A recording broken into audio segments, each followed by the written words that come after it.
was addressed in the apologetic work entitled Reason to Believe by R.C. Sproul. On page 96 he states, quote, "It raises the further question," he's talking about Adam's sin, "it raises the further question of the question of God's holding me responsible for what somebody else did long before I was born. How can a just God do that?" Good question. "Why am I blamed for something I didn't do?" Unquote. Another good question. On the following page, while trying to explain the problem, he says, quote, "Only once in all of history have I had an infallibly chosen representative. That was in Eden. To be sure, God made the choice for me.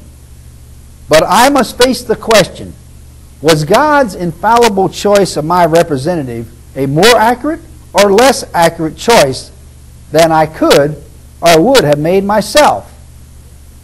If we say that God's choice was anything less than a perfect one, we slander His righteousness and only prove the accuracy of His selection."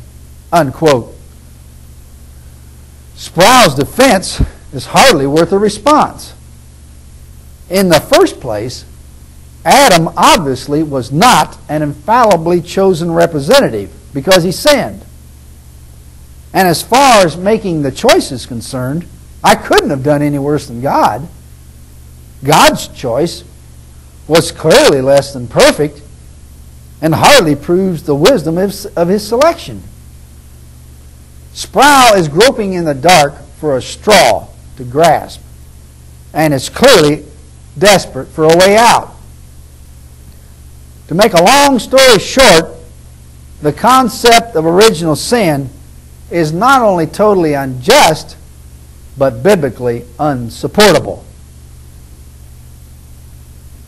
Our next topic is evil, how it came to be, and the accompanying injustice. On pages 124 through 126 in his book, Sproul addresses the question of how evil could have ever come into existence if God, a just God, were really in charge of the universe. He says, quote, "These difficulties," he's talking about how evil came about, "are why Karl Barth has called the fall of man an impossible possibility." Why does he make such an utterly absurd statement? Barth's clever statement of an impossible possibility is not the remark of a stupid man.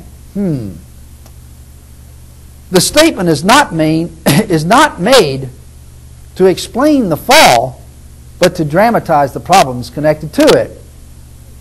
Barth uses startling language to underline the rational difficulty in explaining the fall. Some attribute Adam's fall to Satan. This approach simply removes the dilemma one step. All the difficulties raised with respect to the question of how Adam fell must then be faced with the question of how Satan fell. It is not my intent to be the devil's advocate or to lend assistance to those who reject Christianity. I am not trying to give the skeptic more ammunition than he may already have.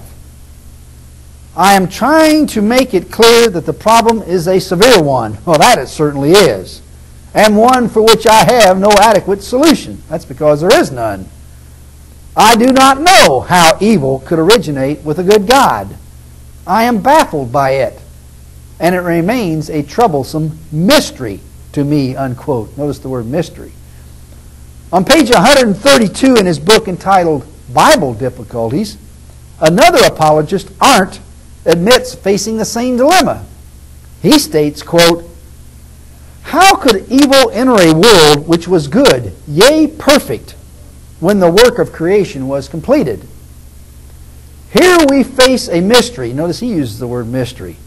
"A mystery baffling to all thinkers, for which we, standing on the Bible, can offer no other explanation than the one given in divine revelation. That is, that Satan brought sin into the world. If the inquiry is pushed beyond this point, and it is asked how Satan, who was evidently created a good being, could become the enemy of God, we are not able to give a solution. It is a question on which God has not thought it necessary to inform us in His holy word." Unquote. And that's readily understandable, of course, in light of the fact that there is no solution. If God created everything, then how did evil come about? There is no rational answer.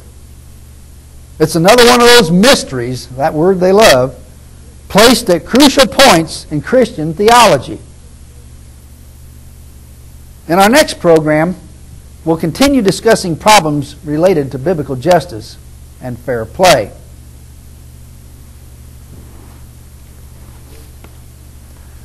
We'd like to conclude today by reading a letter from a biblicist in Philadelphia. He states, quote, "I just read your sample issue, and I must say that the problem that I find with it is that you focus on individual points of apparent inconsistency, not the main issue.